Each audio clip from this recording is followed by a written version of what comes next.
We've been told for a number of years through this channeling process that they're not going to allow us to destroy ourselves with nuclear weapons because they've seen what happens, like Mars became uninhabitable. They're not going to allow it. Welcome to the continuing series of the award-winning Mars documentary titled Blue Planet Red. There's more to Mars than you might think. Water, life, pyramids, UFOs, cataclysm. Watch the film online at blueplanetred.net. Today we're speaking with Dr. Allison Brown and her husband, William Brown. Dr. Brown earned a master's degree in counseling psychology and a doctorate in educational leadership from Nova Southeastern University in 2007. She's an award-winning author and currently works as a school counselor. William Brown earned his master's degree in project management from the Citadel Graduate College and was an active duty Chief Operations Supervisor for the United States Coast Guard until his retirement in 2014. Dr. Brown is also a veteran, having spent 2 years in the Army Military Police. Together, they share a unique partnership, as demonstrated in Dr. Brown's book titled The Origin Story. The metaphysical subject matter of the book and their methods of investigation, specifically as it relates to the history of Mars, are arguably unfamiliar to most people. However, it's hard not to draw comparisons to the U.S. Army's remote viewing program and its specific interest in Mars. Dr. Brown's book also correlates with the research of plasma physicist Dr. John Brandenburg, which offers a downright terrifying explanation for how Mars, once a blue planet, is now red. In this book, Dr. Brown transcribed her conversations with William, an internationally known trance channel, who received transmissions from extraterrestrial beings, understood to be our galactic ancestors and creators. Our conversation today explores what they learned in these transmissions concerning the origin of our species, the destruction of Mars, UFO sightings over nuclear weapons facilities, and the true purpose of the pyramids on both Earth and Mars. So let's talk about Mars becoming uninhabitable. In the book, it brings up this concept, a very dramatic concept, and one that starts to sound a little bit like science fiction. Sure. But needless to say, in my opinion, based on what I've looked into, specifically with Mars, it correlates to other people's research. This idea that there were galactic wars. Quoting from the book, warring factions had the ability to manipulate their energy to begin to create, as you would understand it, weapons. Not weapons of your earthly plane, energetic weapons, highly effective energetic weapons. Then, all within a very short amount of time, the Mars planet is destroyed. It is no longer habitable. And my first question when I read this was, have you guys ever heard of John Brandenburg? Mars is different from every other planet. It has this big load of xenon-129. And sadly, this is weapons signature. Yes, through you. Through me. Through you. But not before. Correct.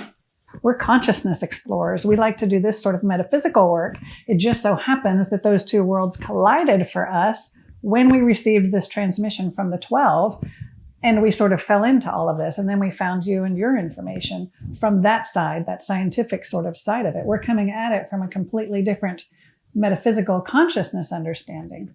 And so it's fun to watch this intersection and to learn from one another and to see how it matches up.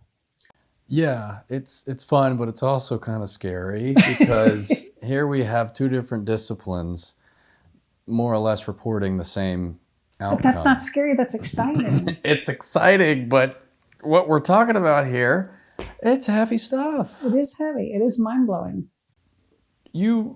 Not you, but again, I just want to clarify that these quotes are essentially what Will was receiving. Correct.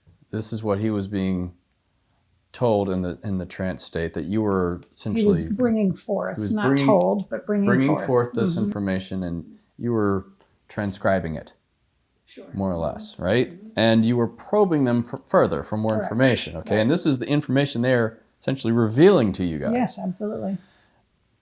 This idea about galactic wars and the warring factions and how they disagreed with each other regarding the direction of the human project. By human project, what are we talking about here?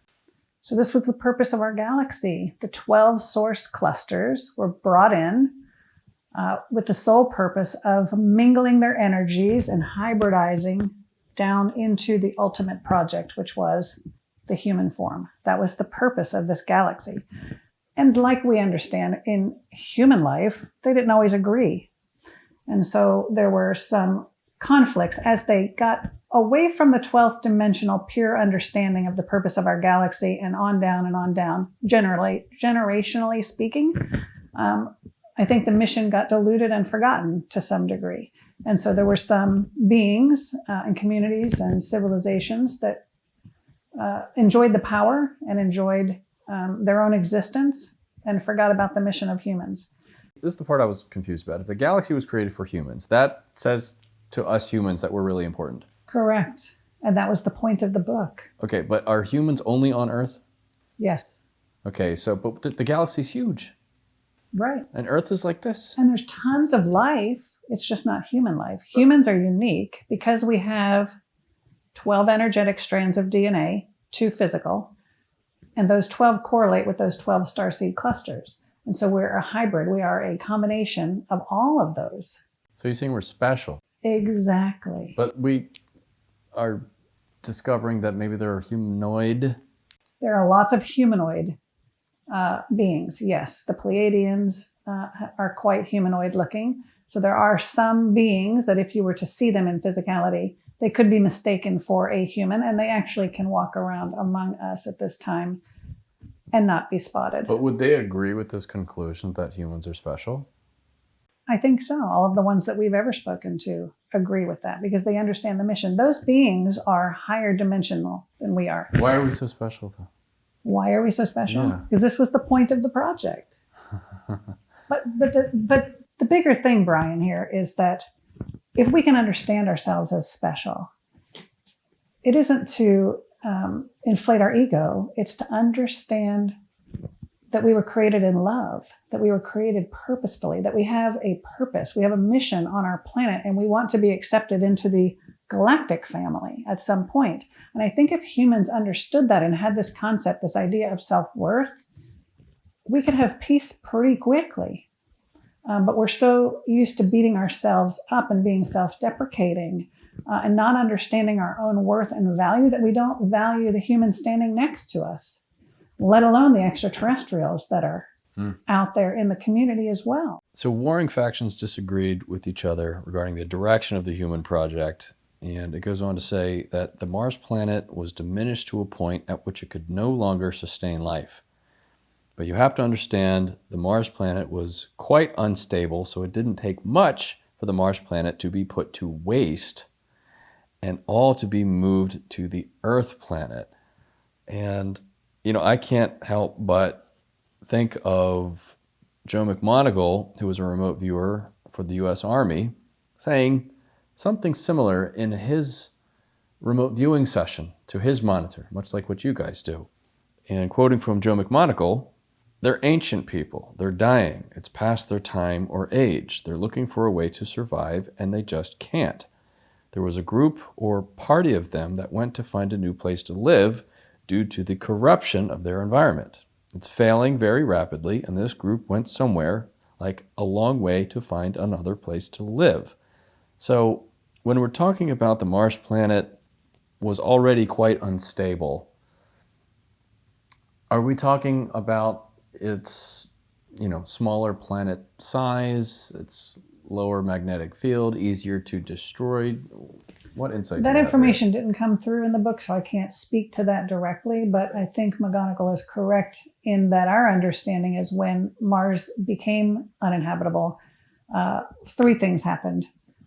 A group of them came with the humans through a portal to Earth en masse to habitate Earth.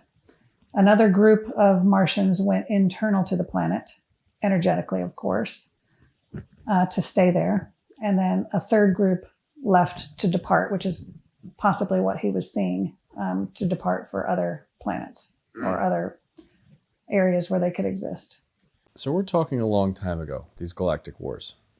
Long, long, long time ago. Now the galaxy is in a stable state, quote unquote. Quoting from the book, to protect this stable state, would we intervene in an Earth war? You express the use of a nuclear weapon. This is not a new device within the galaxy. For your planet, it is something that is relatively new. At the point at which irreparable harm would come to a particular planet, Earth or any others, then we reveal ourselves. We must. It is an agreement, not for the beings, but for the planet. This may sound a bit disturbing that we wouldn't have the humans' best interest at hand. We do, but ultimately it is the planet that must be saved in order to save the humans. So yes, we would intervene, but in a very extreme way to mitigate any potential harm to a planet. If it is the use of a nuclear weapon, then yes, we will intercede. And I can't help but remember this moment when we were both in with Phil. We were on the panel, and they were asking, why are we seeing them more now than we were in the past? And I was putting forth this idea that it's because, well, we're getting closer to destroying ourselves with nuclear weapons, and we see them quite often, these UFOs, hovering around our nuclear weapons facilities, turning them off, deactivating these things. And that kind of syncs up with what I'm reading here. It's like, hey, humans, calm down a little bit here. Is that? That's exactly right. We've been told for a number of years through this channeling process, prior to the book even, that they're not going to allow us to destroy ourselves with nuclear weapons because they've seen what happens. Like Mars became uninhabitable. If we blow up our planet, it reverberates out into the galaxy and it disrupts all the life and all of the planets and all of the solar systems. So they're not going to allow it. I heard Greer say something similar, Dr. Greer. Yeah. If a nuclear weapon explodes, there's not just the physical damage, but it somehow disrupts It's interplanetary, interstellar communication between the beings that are elsewhere in the galaxy. And that's why I think you see a lot of sightings around military bases and a lot of military members, the Navy pilots and all of that sort of thing. They're seeing more so than maybe the general public, or at least it's getting out there for that reason and other reasons, I think. Now here's another bit of interesting information here, that there are beings living amongst humans on Earth. Right. Quoting from the book, many believe that they are here to manipulate your systems, your governments, to change the planet. They're lending guidance, but they will not interfere in a way in which a full disruption will take place. Once Mars fell to its demise, a galactic agreement was made that the Earth planet itself would be a zone in which you can only suggest, but you cannot manipulate. And, during my time with Dr. John Brandenburg, we were just sort of dipping our toes into this territory. He was saying similar things, how they're here, and you really don't know because they kind of look like us. Some of them kind of look like us. And that Earth is in what Star Trek fans may understand to be in a somewhat of a neutral zone. And that sort of sounds like what you're saying here, or what they were saying here. That's exactly right. We do have free will, and they only interrupt that free will in extreme circumstances. For example, nuclear catastrophe. It all comes down to the nukes. But other than that, they can offer suggestions. They can sit on your shoulder as your good devil and the angel, and whisper in your ear. And it's up to you with free will, who you listen to or what you do with that information. But they're not here to change the course of humanity. We're here to learn and explore and grow and evolve on our own without interference. It goes on to say that not all signed on to this, but the majority of the beings did, and that they agreed that the Earth planet would be left to its own so that it wouldn't end up like Mars. It really does seem like there is a connection between, it really does seem like Mars is a cautionary tale. Correct. That's a good way to phrase it.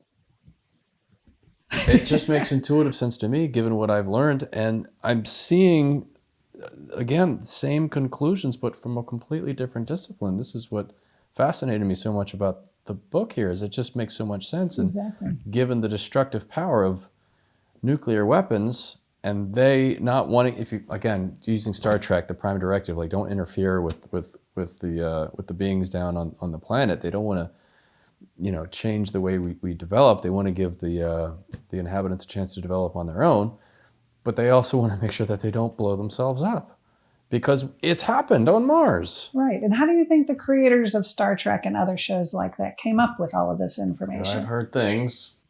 Right? So, this quantum field in which we exist that Will taps into can be tapped into by anyone. I mentioned that early on. And so the creators, the producers, through their own intuitive process, can be receiving this information and putting it out. So I don't think it's insignificant. I don't think it's a coincidence that all of that sort of primed humanity for what might be coming. Getting back to this galactic agreement, again from the book, it is stipulated within that agreement that there will be no interbreeding. This is one aspect of the Martian planet that took place. This was part of the demise of the Martian planet. Mars itself was the originating planet for the humans, and that is where they were supposed to be. Earth was to be somewhat of a laboratory of exploration. It was designed that way, but because of what took place, all operations were moved to the Earth planet. So what do you mean that interbreeding was part of the demise? What do you think that means? The interbreeding was part of the demise of the Martian planet. Humans were supposed to be their own unique divine being, comprised of the 12 DNA pieces from the 12 Starseed Clusters. They weren't supposed to be hybridized in that sort of way. So hybridization perhaps was starting to occur on Mars, and not everyone agreed with that. Correct. And that began the disagreements that ultimately led to galactic war. Right. Some of the disagreement was that some of the beings didn't want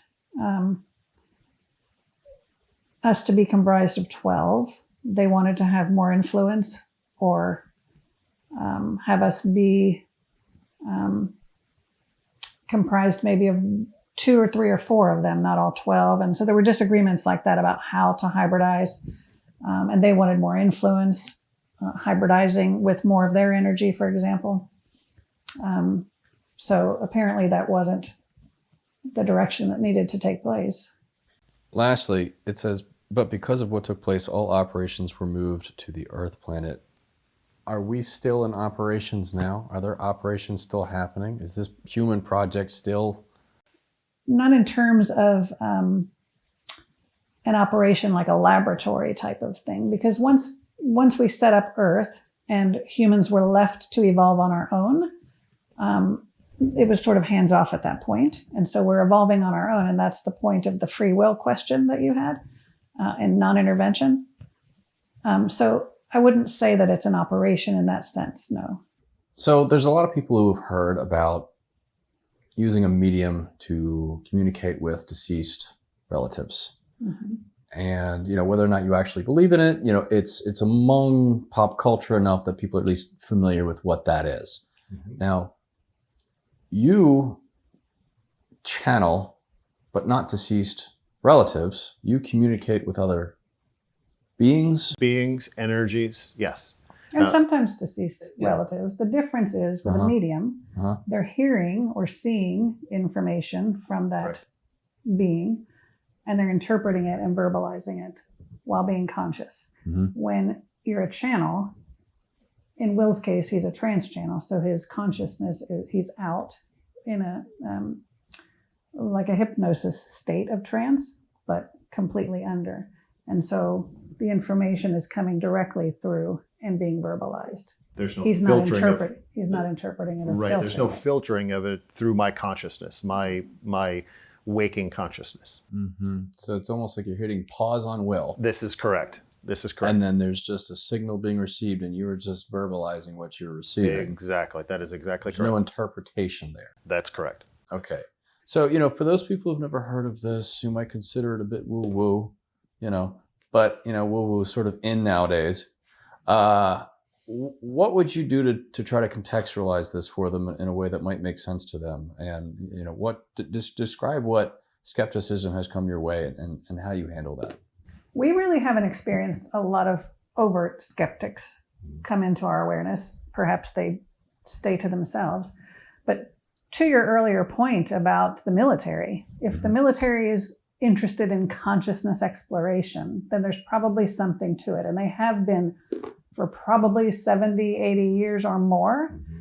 They just don't tell us about it. The other thing is, holistic healing through energy. We're talking about energy and frequency here, and all of that type of thing is already being done in the VA, for example. It's being done in medical hospitals and facilities, Reiki, for example. So this is not new. The idea of channeling isn't new either. I think Shirley MacLaine years ago, was the first out in the forefront. People called her crazy, but this is what she was talking about for years. There are a lot of prominent medical doctors and PhDs. The Institute of Noetic Science, for example, founded by the astronaut Dr. Edgar Mitchell. His organization is trying to bridge that gap between scientific knowledge and internal knowing. Where does that harmonize? What can we understand about that? The University of Virginia, they have a division of perceptual studies, I believe is what they call that. And it was founded by Dr. Ian Stevenson in 1967. He is very well known for past life studies. He's written books and done thousands of studies of particularly children who come in knowing about their past lives. And he has evidence of this. And so, my overall understanding is that we as humans are not necessarily supposed to crack the mystery of God or the mystery of how this works. Science through quantum physics and quantum mechanics is making great progress. But my feeling is until a person has their own experience of this type of thing, seeing a UFO, for example, or having some unexplained phenomenon happen to them directly, then it's really hard mentally for them to just take somebody's word for it, and nor should they. But science is catching up. It isn't woo-woo any longer when we have organizations like the military and the VA and medical facilities and universities studying this. There's something to it. And so that's what I would say. If we operate from the heart instead of from the mind and open ourselves up to that, then we can perhaps have some experiences of our own and validate it for ourselves. But it's up to each person. We're not here to convince anyone of anything. Nope. It's very liberating not to feel pressure to have to convince anybody, but we know from our own experience what has happened to us. Had it not happened directly to my husband of 30 years that I know was not lying to me, then I might think we're crazy too. So I get it. If it resonates, keep it. If it doesn't, let it go. Let's talk about the process. Will is the channel. And you are the facilitator. So talk us through what might a channel typically do. Say for instance, there's someone out there who wants to hire a channel to contact somebody, maybe a deceased relative or whomever. Okay.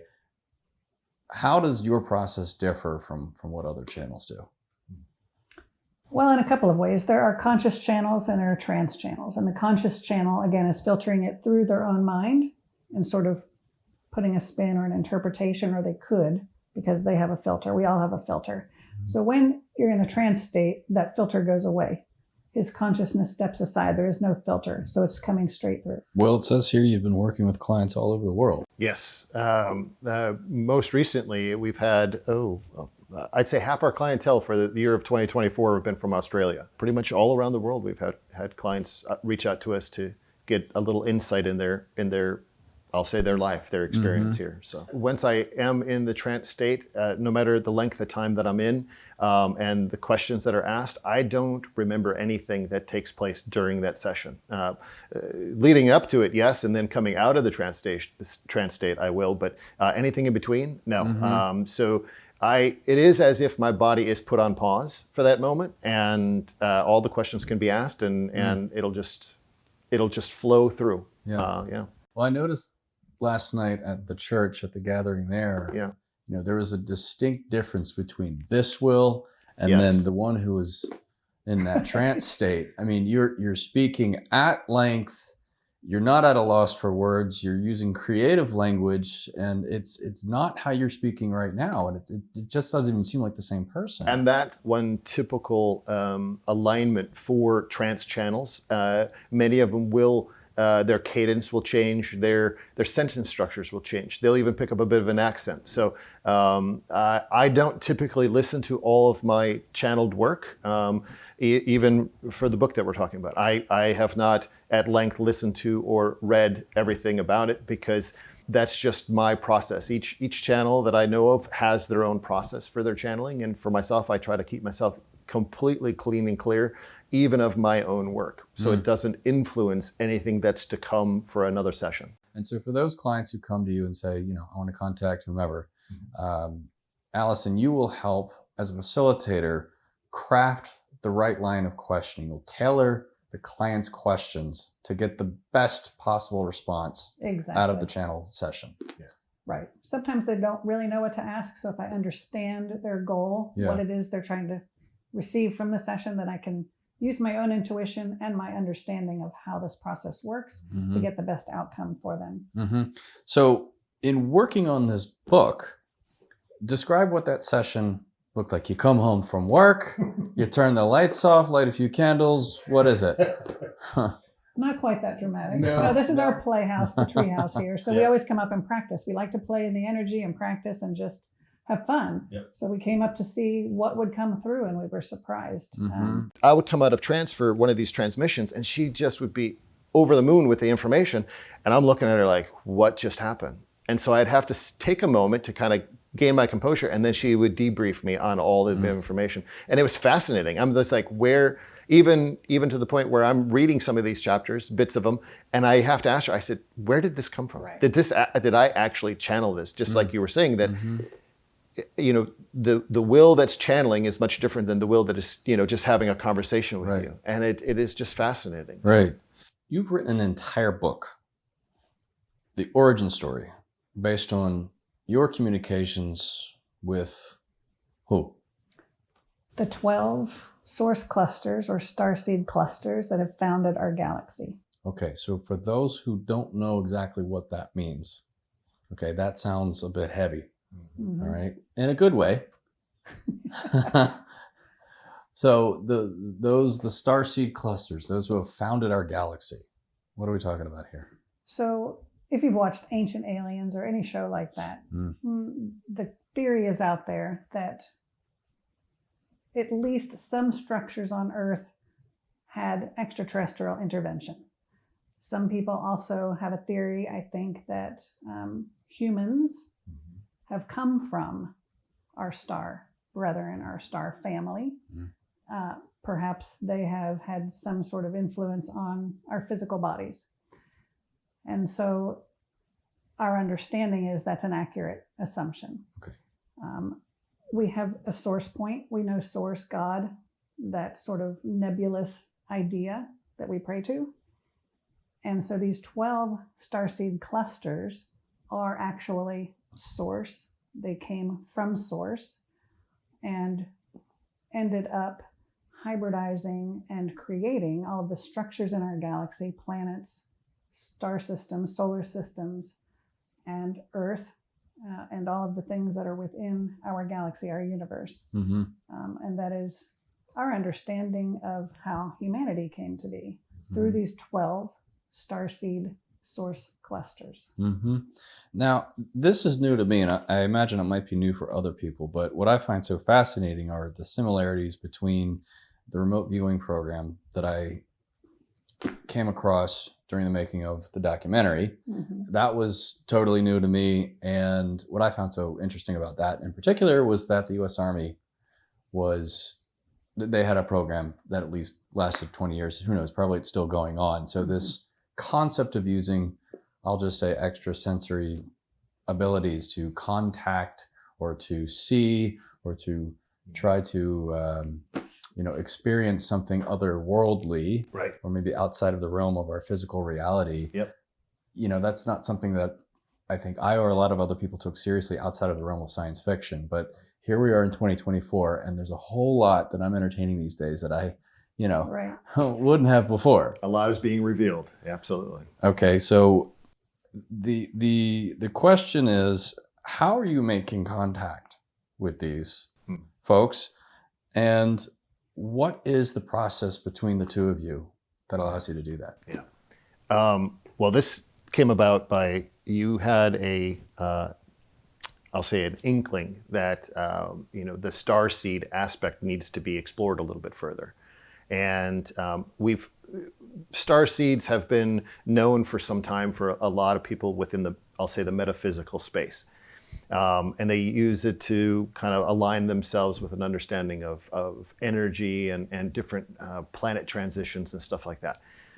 But there was Allison was getting the sense that there needed to be more to this. There has to be more that will come about by this. So you explored the starseed aspect and said, let's go and see if there is a deeper connection that we can channel. Maybe individually and get some information. And so that's precisely what we did. And so when he channels and I facilitate the session, we set an intention. And we set an intention to connect with a particular being or an energy. We understood that there were 12 original Starseed clusters. So we said, if that's the case, let's call them in. So Will went into trance and I asked, and these 12 beings that said we could kind of consider them to be a council, but they're not really, they're independent source clusters, came through and said that there was a transmission. There is a transmission that has emanated from the beginning point, what we would call the Big Bang. And that transmission of our creation, the creation understanding of our galaxy, has reverberated out into the ether forever, so that whoever wishes to pick up that transmission and basically translate it in this channeling way can hear the story. To me, when I was reading the book, what I envisioned was some sort of eternal broadcast. Exactly. Good way to put it. Okay, That's now, a great way to put it. How do we know there are 12 starseed clusters? Well, when we spoke to them, they identified themselves as such. You didn't know there were 12 at first? There's some discrepancy out there. Some say 13, some say 12, but the general consensus is that there are 12 original starseed clusters and a number of hybrid extraterrestrial types of beings. There's a lot in the book, all right? And we can't go over it comprehensively. For those people interested, please go get it. It's a fantastic book. It'll blow your mind. There are two things I want to focus on in the book. One of them, Mars, obviously. But the second one having to do with the origin and construction of the pyramids. Yes. So I'm just going to quote here. One random morning in January 2023, Will awoke with a profound download from beings calling themselves the Council of Constructors and Builders. Much of what Will received had to do with the pyramids and how they were created. Stone blocks being manipulated and moved like huge marshmallows that were not fully solid until they were settled into place. Now, I read this, and there's a lot of people trying to figure out how the pyramids were put together. And yeah, the rocks sort of just look like they were heated and sort of melted into place. They weren't chiseled. Right. You know, the chiseling has to go away. We need some other method of construction here. And I'll be damned if I didn't see Graham Hancock talking about this on Ancient Apocalypse, about floating stones and putting them into place. Yeah. It was just on Netflix. Was it? Okay. Yeah. On his new season. On the new season. The new season of Ancient Apocalypse. Okay. He's talking about something just like that. And gosh darn it, like, it sounds like, I don't know how they did that, but that's what they look like. They're in a vibrational state that allows malleability. that allows them to settle into place where they just seamlessly fit together. And it doesn't matter the shape or position, they all interlock with zero tolerance. That's sort of what it looks like. And, I don't know if you guys heard of John Hutchison. There's this thing called the Hutchison effect. There's this crazy mad scientist type guy. He's not crazy. He's not a mad scientist, but he's that kind of guy who just inherited a bunch of old military communications gear. Okay. And he put it in his apartment, started turning dials, and he started levitating objects, metallic objects. And he took video of this, and you can go see it online. It's on YouTube right now. But he also was able to sort of change the state of the metal. It would liquefy, gellify, shear apart. These are solid metal objects, and he sort of discovered this. It's essentially using radio waves. Okay, which is, we're talking about vibrations here, Frequency. to manipulate gravity and object density and things of that nature. So suddenly this doesn't seem so far-fetched. If we go back to the concept that everything is frequency, everything is vibration, you just need to change the state of the vibration in order to manipulate the density of it, the shape of it. You had this profound moment. You woke up. Was this a dream? Was this something else? I wouldn't say it was exactly like a dream, but it was more of a lucid conscious state right before waking up. So it wasn't quite a dream, wasn't quite fully awake. And just this connection started happening. I've had it happen 2 or 3 times prior to that, not to the same group, but it was just this conscious state of information that started flowing in. That's why I say, or we say it's a download, because it's like the valve opens up and data is being poured in. I can't decipher it all at that moment. And so when that took place and we woke up and I said, this is what happened, Allison immediately said, we need to go and channel and figure and talk to them and see what this is all about. We were in the final throes of putting the book together and like closing out all of the editorial stuff on it. And this came out of nowhere. Right. So we had to add this chapter in. And we had no idea that it was going to even be related to the book. And so even when I was talking to them, I said, is this supposed to be part of the book? And they said, that's up to you. Quoting from the book, they constructed all of the pyramids on Earth and Mars with one singular purpose: to create a habitable atmosphere and life.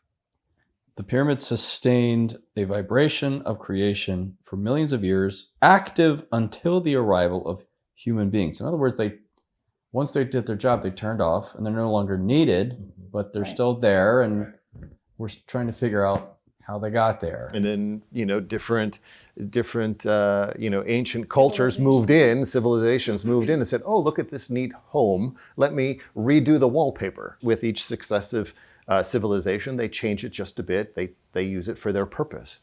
And I think the most recent, obviously, is the Egyptians. They used it for their purposes, burial tombs and so. But like you say, we're finding now that that's not quite, the full story here. So. Are we talking about just the pyramids in Egypt, or? No, all around the planet. And I just recently saw something, I believe there's some pyramid structures in China that they're discovering now. I've seen the ones in China. There's not much on them because China's so protective of everything. They don't I think there's just some drone footage, some very random drone footage, And they're huge. There's dozens, maybe even hundreds of them, right? Yeah. We talk about disclosure and everything else, but what we're realizing, it's not so much about this disclosure event of ETs just popping out of the sky. It's going to be the revealing of all of these technologies in the true nature of what they were used for. And humanity's true history, which is part of what the origin story's purpose is, that our history is much longer than we understand, and there's so many missing pieces that are going to start to be discovered. I know of Graham Hancock, and I'm familiar a little bit with his work, not a great deal. But what he and others, the piece that's missing, not only was there extraterrestrial intervention, but it was before humans existed on the planet. So it wasn't like they helped us to create these pyramids and things. They did it in order that humans could exist on the planet. So they created these structures that are on grids that are in purposeful alignment to harness the energies that are floating around outside of our planet in the galaxy, to bring them in synchronization, in alignment, in harmonics, to create the atmosphere. And they talk in the book about this plasma. They said it's not quite water. Water's not on your planet yet. Humans aren't on your planet yet. But it creates an atmosphere and then this plasma material that is the element of life that allows for life on our planet to exist. Then, after millions of years of that happening and resonating and creating this atmosphere, then life can begin. And then by then, the Council of Builders or Constructors and Builders are gone. They are energetic forms of beings. They're not in any kind of physical form at that point either. There's a new interpretation of these structures here. I hadn't seen anybody talk about this. Correct. Their origin, quoting from the book, even relating to Mars, the Martian planet was the most habitable for the human experiment, and it is where the structures began.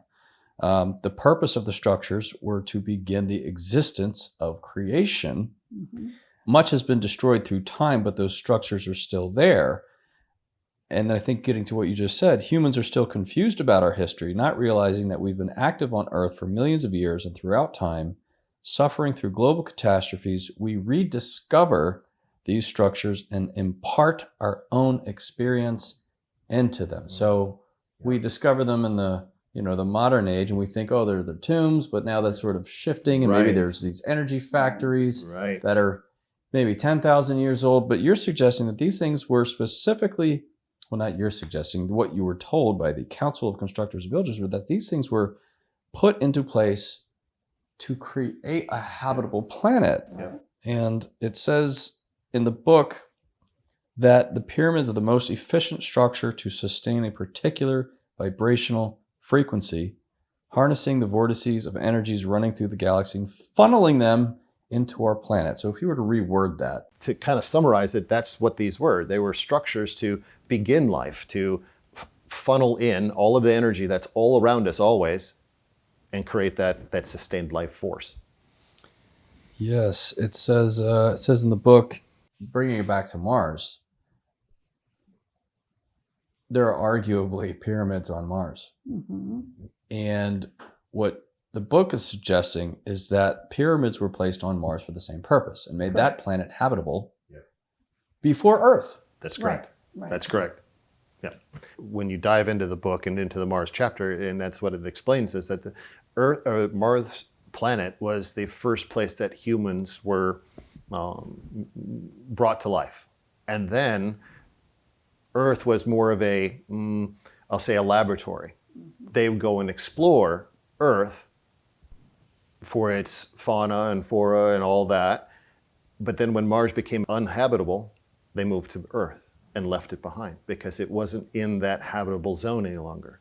So yeah, it's interesting to understand the course of life. And it's not just about, well, this segment of time or this segment of time. It's really going back, as the book says, the origin of it. And how, and as the book describes, reset points throughout humanity's span of time. And it's not to be understood as something where humanity was completely wiped away.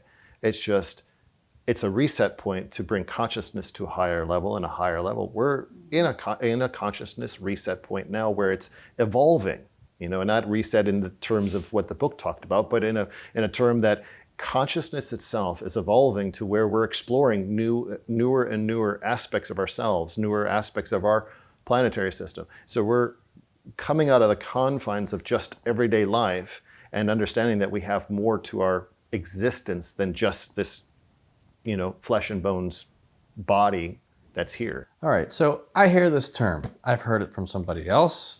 This idea of ascension. What does this mean? What's going on? What should we expect? So we've talked about humanity evolving, and humanity's always evolving, and we have been evolving for the billions of years that we've been talking about.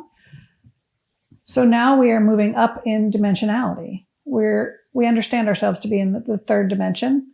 We're also in the fourth dimension. We're hovering in between the third and the fourth, and we are moving up into the fifth dimension.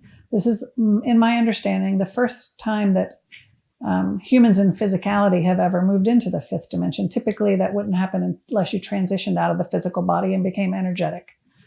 But now we're taking our bodies with us, which is very unique. This ascension process, we are here now. We're ready. The first wave of this ascension process, which we understand will take 3 waves, is happening at the turn of this new year, 24 into 25. The second wave, 12 to 18 months after that, and the third wave, again, 12 to 18 months after that. At which point, this idea of the new earth that people have spoken about, or the rapture that Christians talk about, that's what will have occurred when we look back on that. We will be at a higher consciousness level, this reset that Will talked about earlier. Our consciousness is upgrading. It's just that we're not being wiped out in the process. We're able to do this with our physical body. So it's a fantastic time to be alive. It's a fantastic time to have conversations like this with you and with your audience. And this is why we want to get the word out about what we're doing and how people can tap into this understanding themselves, how they can understand the divine within, and begin to harness that for their own good and their own evolution and the evolution of all of mankind. This is the continuing series of Blue Planet Red, an award-winning documentary film on the history, evidence for life, and catastrophes that contributed to the death of Mars. The documentary includes interviews with NASA's lead astrobiologist, university professors, aerospace industry scientists, and independent researchers. If Mars was like Earth in the distant past, could there still be life there now? What happened to it? And what turned a blue planet red?